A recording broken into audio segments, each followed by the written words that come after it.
रेणुका था। ब्राह्मण कुल में उनका जन्म हुआ था, लेकिन उनमें क्षत्रिय गुणों से युक्त थे। वो एक क्रोधी थे, न्यायप्रिय थे।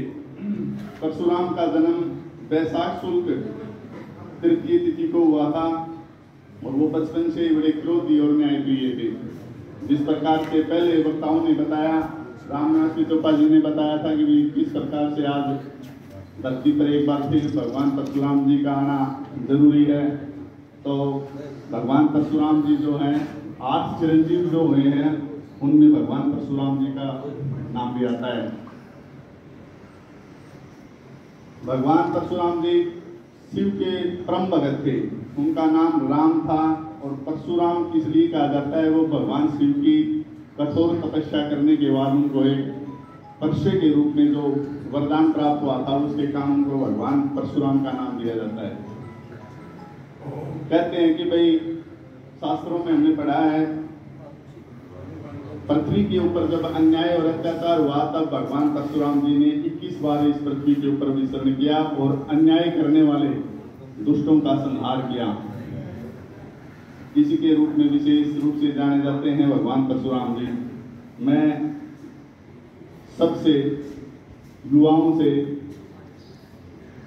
आग्रह करता हूं कि ये जयंती मनाने का विशेष कार्यक्रम होता है। जिस भी महापुरुष की जयंती मनाई जाती है, जिस कार्य के लिए हम इकट्ठे होते हैं, उनसे कुछ सीखना होता है, उनके जीवन के बारे में।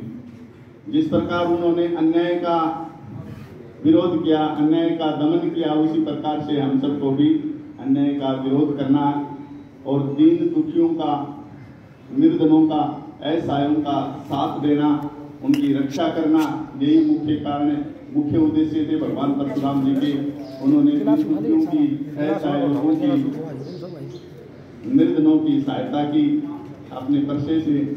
उसी प्रकार से हमें भी अपने समाज में सबको भाईचारे के साथ मिलजुल करके एकता के साथ समाज में रहने का और शांति के साथ अपना जीवन व्यतीत करने का संकल्प लेना होगा और उनके पथ दिनों पर चल करके हमारी आने वाली जो पीढ़ियां हैं उनको एक आदर्श रूप स्थापित करना होगा। मैं इतना भव्य प्रोग्राम करने के लिए सिंदोलिया खास 84 के प्रधान जी, कोषाध्यक्ष जी, समस्त कार्यकारिणी का तहे दिल से धन्यवाद करूंगा कि आपने एक उचित समय के ऊपर आज हम सबको इस कार्यक्रम में आने का और अपने विचार रखने का एक अवसर प्रदान किया। आप इतनी अच्छी संख्या में आए, विचार सुने, अपने अपने विचार रखे और ऐसे आयोजन होने भी चाहिए हर समाज से। और इस बैठक का तो एक और भी अच्छा उदाहरण है कि इसमें ब्राह्मण को न होकर के सर्व समाज यहाँ बैठा हुआ है, तो ये बड़ी ही अच्छी बात है।